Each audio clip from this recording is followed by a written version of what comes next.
What's going on, social media world? It's your boy DeLung back at you with another awesome review.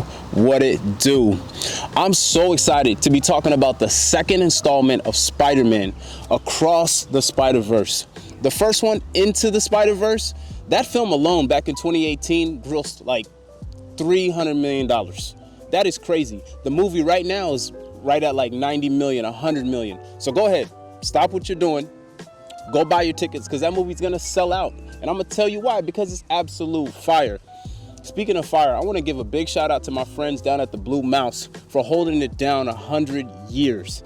That's fire times 2. Think about it. Who do you know that's 100 years old? Not a lot of people. So Blue Mouse, you're doing something right by giving us these awesome movies. Now, let's talk about Spider-Man 2 Across the Spider-Verse, all right?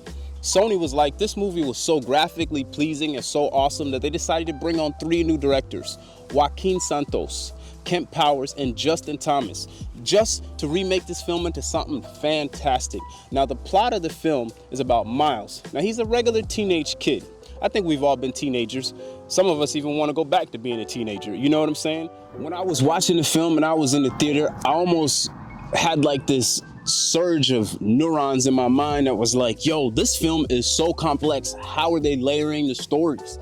They got the story of the captain, they got the story of Miles, they got the story of Gwen, and they got the story that's going across the multiverse with different Spider-Mans. They had a pig Spider-Man in there. I was like, this is cool.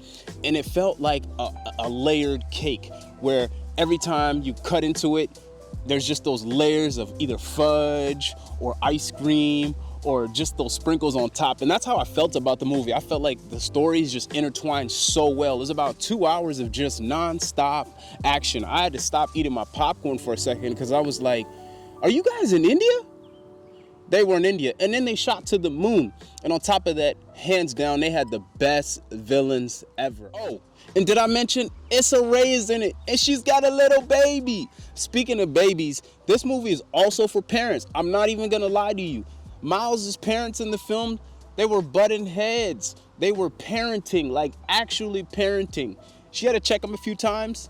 Dad had to check mom a few times, but overall, they were good parents to Miles and they listened to Miles. Miles had a hard time telling him that he was Spider-Man. And how can I forget? I gotta talk about Gwen.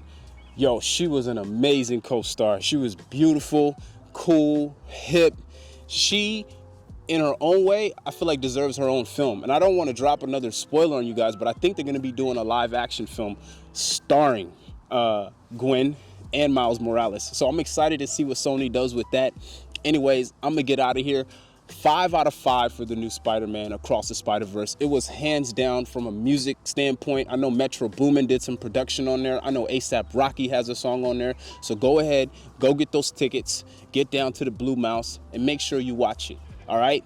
Take care. I'm going to do my thing.